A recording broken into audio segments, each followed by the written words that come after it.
dengan kode AA013E. Di sini saya akan melakukan sebuah presentasi untuk memenuhi tugas dari mata kuliah Akidah Akhlak. Dan materi yang akan saya bahas yaitu tentang akidah akhlak dan ruang lingkupnya. Subjudulnya ada 5. Yang pertama seputar akidah akhlak, korelasi akidah dan akhlak. Yang ketiga urgensi dan kriteria akidah dan akhlak yang benar. Yang keempat konsep-konsep dasar akidah. Yang kelima identifikasi dan distingsi antara akhlak, moral, dan etika. Seputar akidah dan akhlak. Akidah berasal dari kata al-aqad yang berarti ikatan, tali, pengikat, atau akad. Akidah juga merupakan ikatan antara dua utas tali dalam satu buhut hingga menjadi suatu sambungan. Dengan demikian, akidah dapat disimpulkan sebagai ketetapan hati tanpa ada keraguan dalam mengambil keputusan yang dilakukan oleh seseorang, baik itu benar maupun salah. Penyebutan akidah dalam Al-Quran sering dikaitkan dengan keimanan, karena iman mendorong seseorang untuk melakukan sesuatu dengan keyakinannya. Akidah merupakan seruan dan siaran yang pertama dari Rasulullah. Dalam siaran itu, akidah hendaklah menurut ketetapan dan kejelasan yang ada di dalam Al-Quran, serta telah menjadi ketetapan kaum muslimin sejak penyiaran Islam dimulai. Dan akidah merupakan hal yang mendasar dalam Islam. Jadi akidah itu adalah sesuatu yang diikat. Jadi kalau misalnya kita itu manusia diikat sama Allah, dan yang jadi pengikatnya itu adalah syahadat.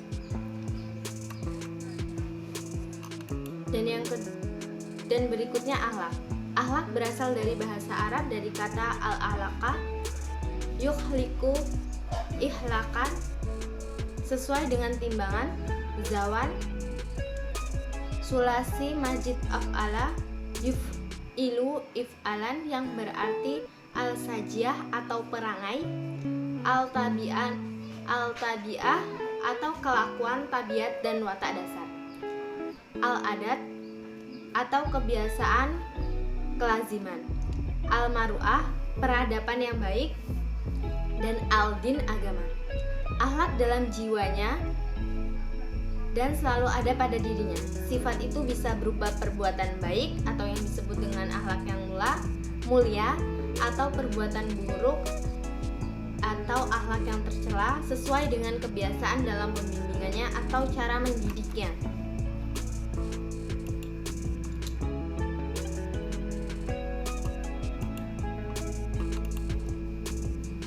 Selanjutnya, korelasi akidah dan akhlak.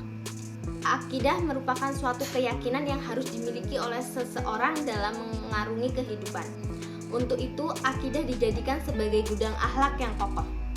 Akidah dapat menciptakan kesadaran diri bagi manusia untuk berpegang teguh pada norma dan nilai-nilai akhlak yang luhur. Akhlak juga berfungsi sebagai penopang kehidupan. Islam memadukan antara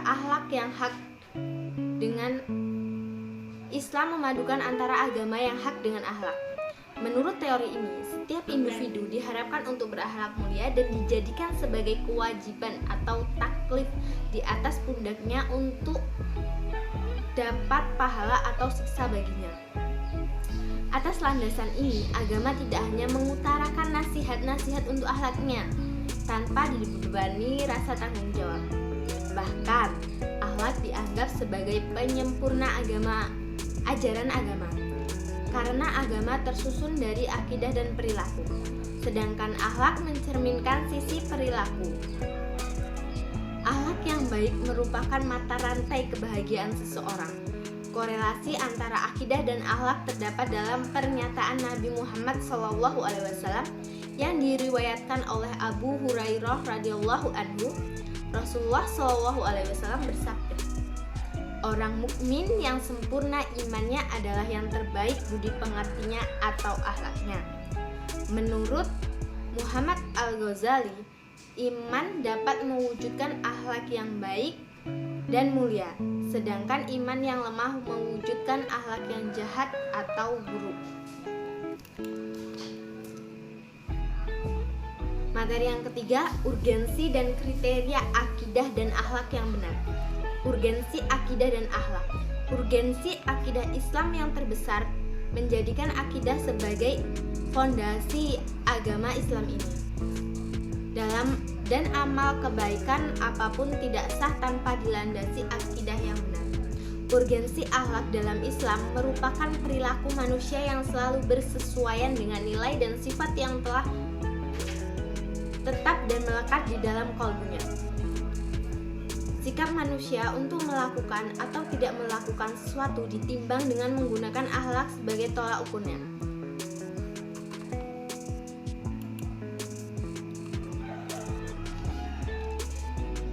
Kriteria akidah dan akhlak. 1. Akidah yang masuk di akal atau benar. 2. Akidah memberikan ketenangan hati. Ketiga, akidah mencakup hal-hal yang bersifat umum dan terperinci. Di dalam Al-Quran, akhlak ada yang dijelaskan secara umum dan ada juga yang dijelaskan secara mendetail. Contoh ayat yang menjelaskan masalah akhlak secara umum terdapat dalam Quran surat An-Nahl ayat 90, di mana di dalam ayat itu kita diperintahkan Allah untuk berakhlak secara umum, yaitu berbuat adil, berbuat kebaikan, melarang perbuatan keji, mungkar, dan melarang permusuhan. Sedangkan contoh ayat yang menjelaskan masalah akhlak secara terperinci terdapat di dalam Quran surat Al-Hujurat ayat 12, yaitu menunjukkan larangan untuk saling mencela, saling memanggil dengan gelar yang buruk. 4. Akhlak bersifat menyeluruh. Di dalam konsep Islam, akhlak meliputi seluruh kehidupan muslim, baik dalam beribadah maupun dalam kehidupan sehari-hari. 5. Akhlak sebagai buah iman. Akhlak memiliki kriteria dasar yang erat dengan masalah keimanan seseorang. Iman yang kuat dan dimanifestasikan oleh ibadah yang teratur dan membuahkan akhlakul karimah. 6. Akhlak menjaga konsisten sebuah tujuan. Akhlak tidak membenarkan cara untuk mencapai sesuatu dengan cara yang bertentangan dengan syariat, dengan tujuan untuk mencapai tujuan yang baik. Karena hal tersebut bertentangan dengan prinsip-prinsip akhlakul karimah yang menjaga konsistensi cara mencapai tujuan tertentu dengan tujuan itu sendiri.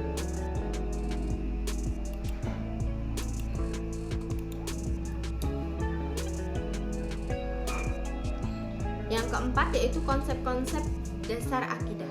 Konsep dasar akidah itu ada 10. Yang pertama iman, kufur, tauhid, syirik, mukmin, mutakin, musyrik, munafik, nakli, dan akli. Pertama, iman. Secara bahasa, iman berasal dari bahasa Arab dari bentuk kata kerja yang memiliki beberapa arti, yaitu percaya, tunduk, patuh, tentram, dan tenang. Sedangkan Imam Al-Ghazali memaknakannya dengan kata tasdik yang artinya pembenaran. Iman adalah perbuatan yang diyakini dalam hati, diikrarkan dengan lisan, dan dilakukan dengan perbuatan. Pembahasan pokok akidah Islam sudah terumuskan dalam rukun iman, yaitu iman kepada Allah, iman kepada malaikat Allah, iman kepada kitab-kitab Allah, iman kepada rasul-rasul Allah, iman kepada hari akhir, dan yang terakhir iman kepada qada dan qadar.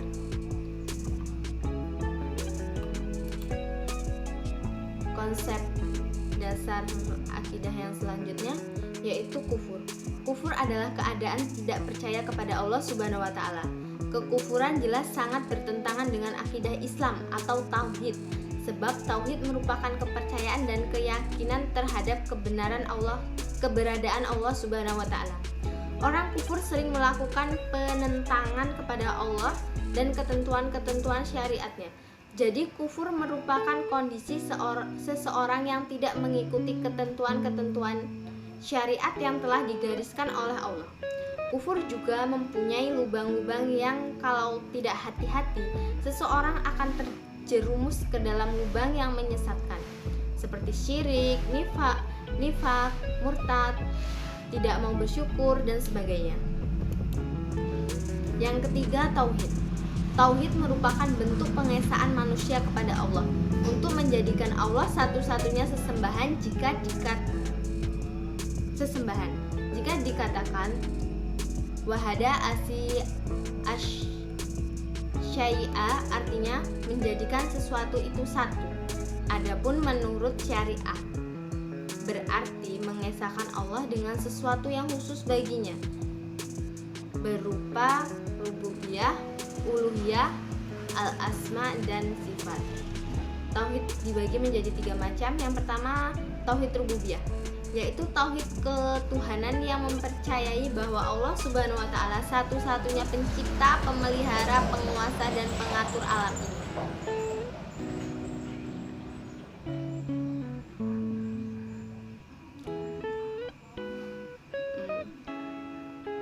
Maaf, bukan satu-satunya, tapi penguasa, pengatur tertinggi.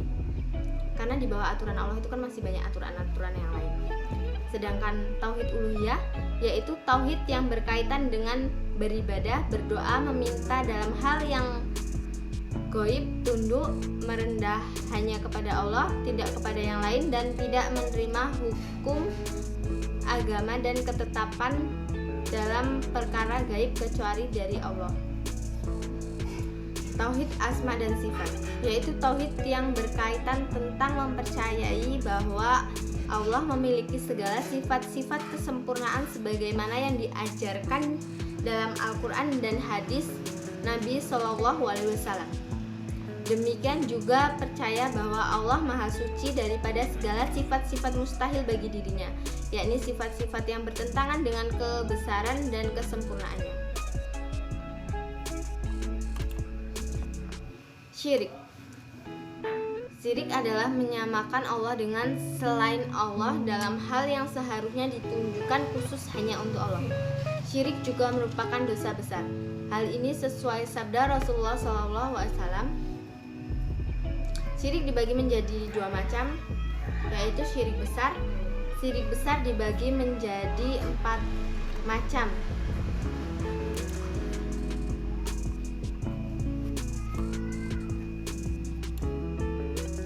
Yang pertama, syirik dakwah. Yang kedua, syirik niyah wal iradah wal qasd. Yang ketiga, syirkut ta'ah. Yang keempat, syirkut muhabah. Syirik kecil dibagi menjadi 2 macam, yaitu syirik zahir atau syirik yang nampak. Syirik ini berupa perkataan dan perbuatan. Syirik hafi tidak nampak. Syirik ini berupa keinginan atau niat, contohnya perbuatan riya. Jadi sifat syirik ini nih ibaratnya tuh ada semut kecil di atas batu hitam di bawah kegelapan malam. Jadi syirik itu sifatnya tuh tertutup banget, nggak bisa dideteksi, susah untuk mendeteksinya. Yang kelima, mukmin. Kata mukmin berasal dari bahasa Arab yang memiliki arti beriman atau orang-orang yang beriman. Sedangkan di atas sudah dijelaskan bahwa iman merupakan perbuatan yang diyakini dalam hati, diikrarkan dengan lisan, dan dilakukan dengan perbuatan. Maknanya adalah membenarkan dalam hati dan menerima ajaran Rasulullah dan mengikrarkan kalimat syahadat menggunakan lisan serta melaksanakan peribadatan sesuai fungsinya. 6. Mutakin. Mutakin sering juga disebut orang yang bertakwa, yaitu orang mukmin yang memelihara keimanannya dengan senantiasa mengingat Allah dan mengimani hari yang dijanjikan oleh Allah, yaitu hari akhir, sehingga bercampur aduk antara rasa cemas dan rasa berharap. Untuk memegang teguh tali untuk memegang teguh tali Allah dengan istiqomah serta menjalankan semua perintah Allah dan menjauhi semua larangan Allah serta bertawakal untuk menyerahkan segala urusan kepada Allah. Musyrik adalah perbuatan yang dilakukan untuk menyekutukan Allah dengan sesuatu apapun. Misalnya kayak orang minta pesugihan sama dukun-dukun kayak gitu, itu bisa dikatakan musyrik. Munafik adalah perbuatan ketika seseorang mengakui keimanannya dan hari akhir, tetapi mereka mengakui itu hanya di lisan belaka, tetapi hati mereka ingkar. Yang mereka tipu adalah Allah dan orang-orang mukmin, walaupun di sisi lain mereka menipu diri sendiri serta hati mereka berpenyakit. Nakli berasal dari bahasa Arab yang artinya mengambil sesuatu dari satu tempat ke tempat lain, dan yang berarti menuliskan hadis-hadis dan menyalinkannya dan menyandarkannya kepada sumber-sumbernya serta menafsirkannya. Akli. Kata akli berasal dari bahasa Arab akal yang artinya denda, kebijakan, tindakan yang baik atau tepat. Jika dihubungkan dengan kajian ilmu agama, identik dengan dalil yang berdasarkan akal atau pikiran.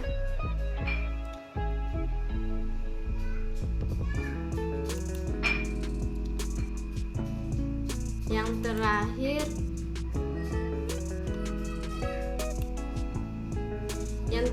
identifikasi dan distingsi antara akhlak, moral, dan etika. Identifikasi antara akhlak, moral, dan etika. Akhlak, etika, dan moral mengaruh kepada ajaran berupa tingkah laku, perbuatan, sifat, dan kepribadian yang baik. Akhlak, etika, dan moral merupakan aturan hidup atau prinsip yang digunakan oleh para manusia untuk menakar atau menimbang martabat dan harkat kemanusiaan. Semakin rendah kualitas akhlak, etika, moral seseorang, maka semakin rendah pula kualitas kemanusiaannya.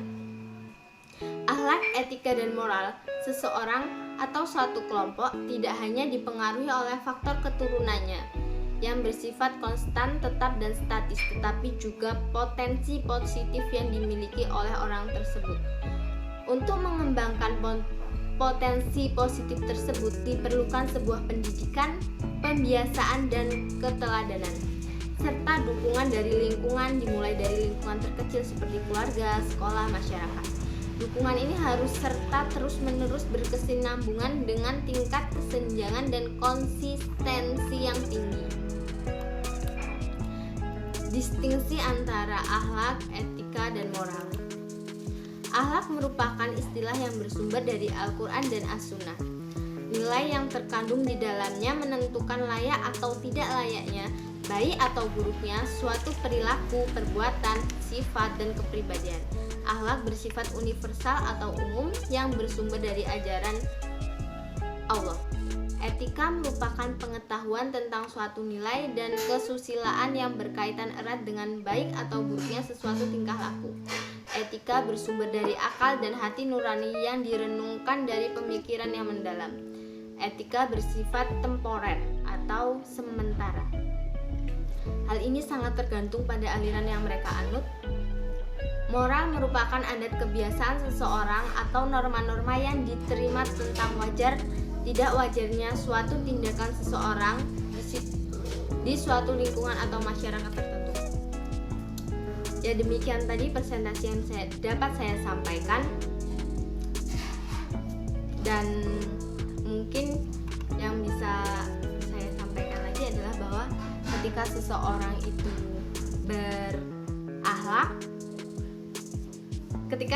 itu berakhlak belum tentu akidahnya benar, tapi ketika seseorang itu sudah berakidah dengan benar, pasti orang itu akhlaknya akan baik dan terjaga kualitasnya.